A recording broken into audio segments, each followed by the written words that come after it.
Hello friends, welcome back to my channel. તો આજે હું તમારી જોડે શિયાળાની સ્પેશિયલ સુરેન્દ્રનગરમાં જે બહુ ખાવામાં આવે છે ને એ રેસીપી લઈને આવી છું. તો એનું નામ છે સુરેન્દ્રનગરના ફેમસ લીલા ચણાનું શાક, જેને મરિયા પણ કહેવામાં આવે છે. તો ચાલો આજે આપણે એની રીત જોઈ લઈએ. તો સૌ પ્રથમ આ રેસીપી બનાવવા માટે મેં અહીંયા 500 ગ્રામ જેટલા લીલા ચણા ફોલેલા લઈ લીધા છે. અને એકદમ ગ્રીન હોય એવા જ આપણે તાજા હોય એવા ચણા લઈ લેવાના છે. અહીંયા એનો સ્વાદ ખૂબ જ સરસ આવે છે આમાં. ત્યારબાદ તેને મેં અહીંયા ધોઈને કુકરમાં એડ કરી દીધા છે બાફવા માટે. ત્યારબાદ એક મોટું રીંગણ પણ લઈ લીધું છે, જે આપણે ટુકડા કરીને એડ કરી દેવાનું છે. એનાથી ગ્રેવી ખૂબ જ સારી થઈ જશે આમાં. ત્યારબાદ આપણે સ્વાદ પ્રમાણે મીઠું એડ કરી દેવાનું છે. ચણાના ભાગનું 1 ચમચી જેટલું મેં અહીંયા મીઠું એડ કરી દીધું છે. અને 2 ગ્લાસ જેટલું પાણી એડ કરી દેવાનું છે. ત્યારબાદ તેને 3 થી 4 વિસલ વગાડી લેવાની છે. જો અહીંયા ચણા આપણા એકદમ સારા બફાઈ ગયા હશે તો જ એને ખાવાની મજા આવશે. ત્યારબાદ અહીંયા ગ્રેવી માટે મેં 4 ટામેટાં લઈ લીધા છે, 2 લીલા મરચાં અને 1 આદુનો ટુકડો લઈ લીધો છે. તો આપણે આદુ મરચાંની પેસ્ટ બનાવી લઈશું અને ટામેટાની ગ્રેવી અલગ બનાવી લઈશું. ત્યારબાદ વઘાર માટે મેં અહીંયા થોડા આખા મસાલા લીધેલા છે. તજ, લવિંગ, બાદિયું, 2 થી 3 મરી અને 1 તમાલપત્ર લઈ લીધું છે. ત્યારબાદ અહીંયા ચણા પણ આપણા એકદમ સારી રીતે બફાઈ ગયા છે, તમે જોઈ શકો છો.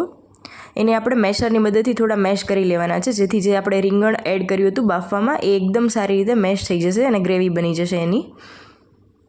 અહીંયા જો તમે બાફતી વખતે થોડું વધારે પાણી એડ કર્યું હોય અને તો તમને વધારે જો લાગતું હોય તો થોડું તમારે કાઢી લેવાનું છે. તો એકદમ સારી રીતે મેશ થઈ ગયા છે આપણા ચણા, તમે જોઈ શકો છો. ગ્રેવી સારી રીતે બની ગઈ છે. તો વઘાર માટે અહીંયા મેં 3 મોટા ચમચા જેટલું તેલ લીધેલું છે. આમાં થોડું તેલનું પ્રમાણ વધારે હોય તો જ ખાવાની મજા આવે છે. ત્યારબાદ થોડું જીરું એડ કરી દેવાનું છે અને જે બધા આપણે મસાલા લીધેલા હતા આખા એ એડ કરી દેવાના છે. ત્યારબાદ 1 મિનિટ માટે એને સાતળી લેવાના છે, જેથી કરીને આપણો ટેસ્ટ ખૂબ જ સારો આવી જાય એનો શાકમાં. ત્યારબાદ હિંગ એડ કરી દેવાની છે. ત્યારબાદ આદુ મરચાંની પેસ્ટ મેં અહીંયા 1.5 ચમચી જેટલી એડ કરી દીધી છે. અહીંયા હું કાંદા લસણનો યુઝ નથી કરતી, એટલે આદુ મરચાંનું પ્રમાણ થોડું વધારે રાખું છું. આમાં કાંદા લસણનો ટેસ્ટ પણ ખૂબ જ સરસ લાગે છે. જો તમે ખાતા હોય તો લીલું લસણ અને લીલી ડુંગળી પણ એડ કરી શકો છો. એનાથી આ શાકનો સ્વાદ ડબલ થઈ જાય છે. અને સુરેન્દ્રનગરમાં તો આ શાક વાડીઓમાં બનાવવામાં આવે છે પ્રોગ્રામમાં, તો એમાં તો ભરપૂર માત્રામાં કાંદા અને લસણ એડ કરવામાં આવે છે. તો અહીંયા ત્યારબાદ આપણે ટામેટાની ગ્રેવી જે બનાવેલી હતી એ એડ કરી દઈશું અને એકદમ સારી રીતે એને કૂક થવા દઈશું. ત્યારબાદ ટામેટાના ભાગનું આપણે મીઠું એડ કરી દેવાનું છે અહીંયા. અને ધ્યાન રાખવાનું છે, ચણામાં આપણે બાફતી વખતે મીઠું એડ કર્યું છે એટલે વધારે નથી એડ કરવાનું. ત્યારબાદ થોડી હળદર એડ કરી દઈશું. એકદમ તેલ છૂટું પડી જાય આપણું ત્યાં સુધી એને ટામેટાની ગ્રેવીને આપણે કૂક કરી લેવાની છે.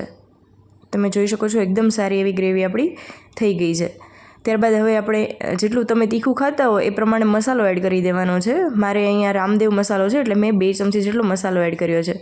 ત્યારબાદ ધાણા જીરું પાવડર એડ કરી દેવાનો છે અને 1 ચમચી જેટલી ખાંડ એડ કરી દેવાની છે. ત્યારબાદ 3 થી 4 બાદિયાને ખાંડીને મેં એનો પાવડર બનાવીને એડ કર્યો છે. એનાથી બહુ જ સરસ સ્વાદ આવે છે.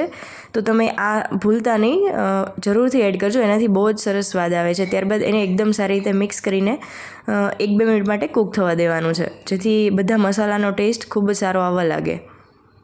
ત્યારબાદ આપણે જે બાફેલા ચણા રેડી છે એ શાકમાં એડ કરી દેવાના છે. ઉપરથી જરૂર પડે તો થોડું પાણી એડ કરવાનું છે. મેં અહીંયા એ જ કુકરમાં થોડું પાણી નાખીને એડ કરી દીધું છે. ખૂબ જ ટેસ્ટી બને છે આ શાક, અને એમાં પણ બાજરાના રોટલા સાથે તો ખાવાની ખૂબ જ મજા પડે છે.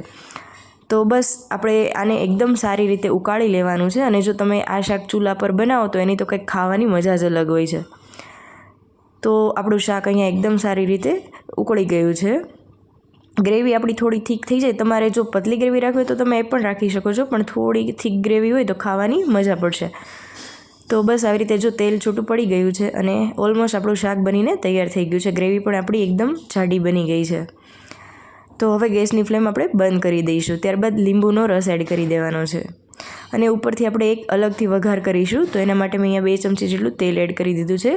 ત્યારબાદ એમાં હિંગ એડ કરી દેવાની છે અને 1 લાલ મરચું અને થોડો લાલ મસાલો એડ કરવાનો છે અને એ વઘારને આપણા તૈયાર થયેલા શાક ઉપર એડ કરી દેવાનો છે. તો બસ તૈયાર છે આપણું એકદમ ચટાકેદાર એવું લીલા ચણાનું શાક, જે સુરેન્દ્રનગરમાં ખૂબ જ આ શિયાળામાં ખાવામાં આવે છે. તો બસ ઉપરથી આપણે લીલા ધાણા એડ કરી દઈએ. તો તૈયાર છે આપણી આજની આ રેસીપી. તો મેં અહીંયા એને સર્વ કરી દીધું છે બાજરાના રોટલા સાથે છે છાશ, મસાલા પાપડ અને ગોળ. તો સાંજના ડિનરમાં જો કંઈક આવું મળી જાય તો ખાવાની તો અત્યારે શિયાળામાં મજા જ પડી જાય. તમે ઘરે એકવાર જરૂરથી આ શાક ટ્રાય કરજો અને મને કમેન્ટ કરીને જરૂરથી જણાવજો. જો તમને મારી રેસીપી પસંદ આવી હોય તો પ્લીઝ મારા વિડીયોને લાઇક, શેર કરી દો અને મારી ચેનલને સબસ્ક્રાઈબ કરી દો. Thank you for watching.